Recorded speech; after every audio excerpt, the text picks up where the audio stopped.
Madami nagtatanong sa akin kung gaano daw kataas yung caffeine content na kailangan i-intake everyday. This is according sa FDA, sinabi dyan, for healthy adults, the FDA has cited 400 milligrams a day.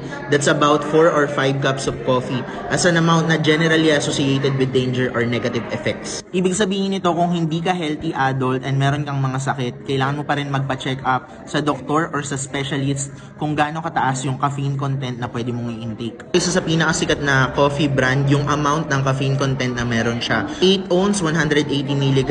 Sa Tall, 260 mg. Sa Grande, 330 mg.